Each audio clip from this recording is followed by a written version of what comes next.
Study 9. Say no to your kids. Out of the mouths of babes comes unbelievable stuff these days. Have you heard the way some kids talk to their parents? I listen in amazement at the mall, at carnivals, in the grocery store. Without a doubt, the spoiled from birth inmates are running their asylums and running their parents ragged in the process. Many a mom and dad in the new millennium is more attendant than parent, shuttling the kids daily from activity to activity, yielding regularly to their cries for fast food, overbuying for Christmas, throwing birthday parties for them until they're teenagers, cooking them separate meals because they won't eat what's put in front of them, photographing and videotaping every square inch of childhood. Some call it overindulgence. Others call it overparenting. Regardless of the label, it's overloading parents as never before.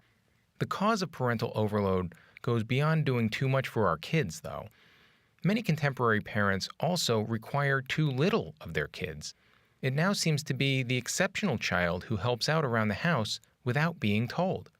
Case in point, recently a Mother's Day feature story in my local newspaper reported mothers' answers to the question, "What do you really want for Mother's Day?" Alongside pleas for no breakfast in bed, the kitchen mess is not an attractive trade-off, and for a day with no screaming, there was this response.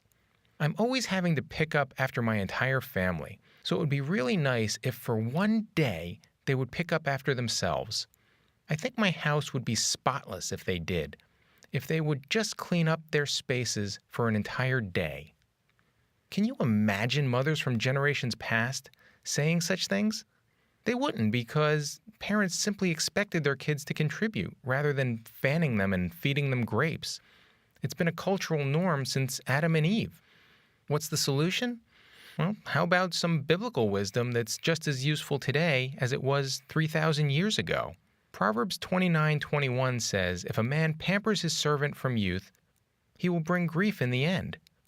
Another translation says the slave will become arrogant. Now, kids aren't exactly servants or slaves in this sense of the word, but the principle applies just the same. Pampered kids are ungrateful kids, and ungrateful kids are unhelpful kids. As the proverb predicts, they bring grief in the end and become arrogant, sassy, and self-centered. Just ask the beleaguered mom quoted in the paper, or the one in aisle 5 with the back-talking bundle of joy. If there's been a little too much pampering in your household, choose today to change that.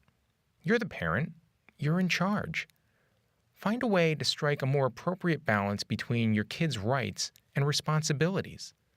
A start might be to adopt the old parenting adage, say yes when you can and no when you must. Trust me, when you say no, they'll get over it. It may also be time to stop rationalizing and excusing their lack of assistance. Instead, assign real responsibilities to your kids and expect them to fulfill these responsibilities.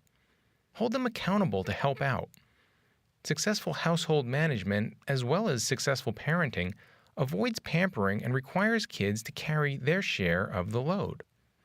And remember, it's okay if your kids cry about getting fewer things, about being less entertained, about having to eat broccoli, or about your new responsibility policy. Kids need to cry every now and then. In fact, kids whose upbringing never causes them to cry usually end up making a lot of other people cry later on in life. They bring grief in the end. So do yourself a favor, and do your kids a favor. Pamper them less and work them more. Then you'll be amazed how much more time and energy you have to enjoy them. Think about it.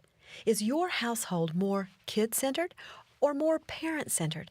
In other words, what usually drives the decisions about what you do and when you do it? The kids' desires or the parents' desires? If it's the former, why are the kids in charge?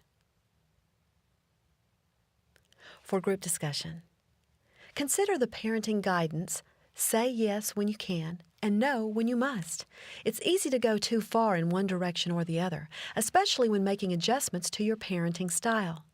How can you maintain a proper balance so that you're not saying yes too often or no too often? Talk to God about it. Reflect on the scripture. If a man pampers his servant from youth, he will bring grief in the end. When have you seen this proverbial wisdom in operation in your life? Ask God to help you love your children without pampering them and for the discernment to set appropriate boundaries for them. Your Freedom from Busyness Plan, Part 9. If you think your life may revolve too much around keeping your kids happy, then it surely does. What household chores and other responsibilities could be shifted to your kids? Start a list here and include the names of your children who will be assigned these responsibilities.